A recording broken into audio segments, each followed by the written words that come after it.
ಧ್ವನಿ, ಆ ಸ್ವತಂತ್ರ ಧ್ವನಿ ಉಳಿಸಲು ನೀವು ಮಾಡಬೇಕಾದದ್ದು ಇಷ್ಟೇ. ಅದೇನಪ್ಪಾ ಅಂತಂತಂದ್ರೆ ನಿಮ್ಮ ಕೈಲಾದಷ್ಟು ಸಹಾಯ ಈ ಚಾನಲ್ಗೆ ಮಾಡಿ ಹಾಗೂ ನಿಮ್ಮ ಧ್ವನಿಯನ್ನು ಕಾಪಾಡಿಕೊಳ್ಳಿ. ಅವ್ರಿಗೆ ಏನಾಗ್ಯದಪ್ಪ ಅಂದ್ರೆ ಇತ್ತ ಧರಿ ಇತ್ತ ಪುಲಿ, ಈ ಕಡೆ ಕೆರೆ ಐತಿ, ಈ ಕಡೆ ಹುಲಿ ಐತಿ, ಯಾರು ತೋಪ ಗೊತ್ತಾಗ್ತಾ ಇಲ್ಲ. ಹೋಗ್ತೀಯಾ ಯುದ್ಧಕ್ಕೆ ಇದೆಯಾ? ಈಗ ನಾಶ ಆಗಿದೆ ವ್ಯಾಪಾರ, ಅಮೇರಿಕದ್ದು ವ್ಯಾಪಾರ ನಾಶ ಆಗ್ಯದ.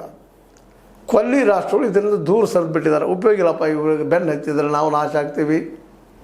ಚೈನಾ ಅದ, ನಮಗೆ ರಷ್ಯಾ ಅದ, ಜೊತೆಗೆ ಇರಾನ್ ಜೊತೆಗೆ ನಾವು ಸಹಜವಾಗಿ ನಾವು ಹೊಂದುವಂಥ ನಮ್ಮ ಸಮಾಜದವರು ನಾವು ಇದ್ದಂಥವರು ಇವತ್ತು ಇವ್ರ ನೆರಳಲ್ಲಿ ಸುರಕ್ಷಿತವಾಗಿರ್ತೀವಿ ಅನ್ನೋ ಮನಸ್ಥಿತಿಗೆ ಇವತ್ತಿನ ಗಲ್ಫ್ ಸ್ಟೇಟ್ಗಳಂತೀವಿ ಅಥವಾ ದೇಶಗಳಂತೀವಿ ಅವರೆಲ್ಲ ಬಂದು ನಿಂತುಬಿಟ್ಟಿದ್ದಾರೆ.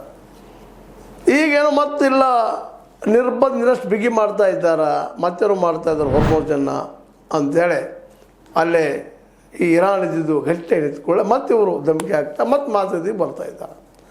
ಧಮಕಿ ಹಾಕುವುದು ಯಾಕೆ, ಮಾತುಕತೆಗೆ ಬರೋದು ಯಾಕೆ? ಅವರಂತೇನು ಯಾವುದಕ್ಕೂ ಬಗ್ಗುದಿಲ್ಲ ಇರಾನ್ದವ್ರು. ಅದರಲ್ಲೂ ಮೂಲಭೂತವಾದ ಅವರಲ್ಲಿ ಮನೆ ಮಾಡಿಕೊಂಡದ ಖಮೇನಿ ಅವರ ಮೈಮಾನದಲ್ಲಿ ತುಂಬಿಬಿಟ್ಟಿದ್ದಾರೆ. ಈಗಾಗಲೇ ಖಮೇನಿಯನ್ನು ಕೊಲೆ ಮಾಡಿದ್ರೆ ದೊಡ್ಡ ಅಪರಾಧ ಆಗಿದೆ ಅವ್ರ ದೃಷ್ಟಿ, ಸತ್ಯನೂ ಅದು.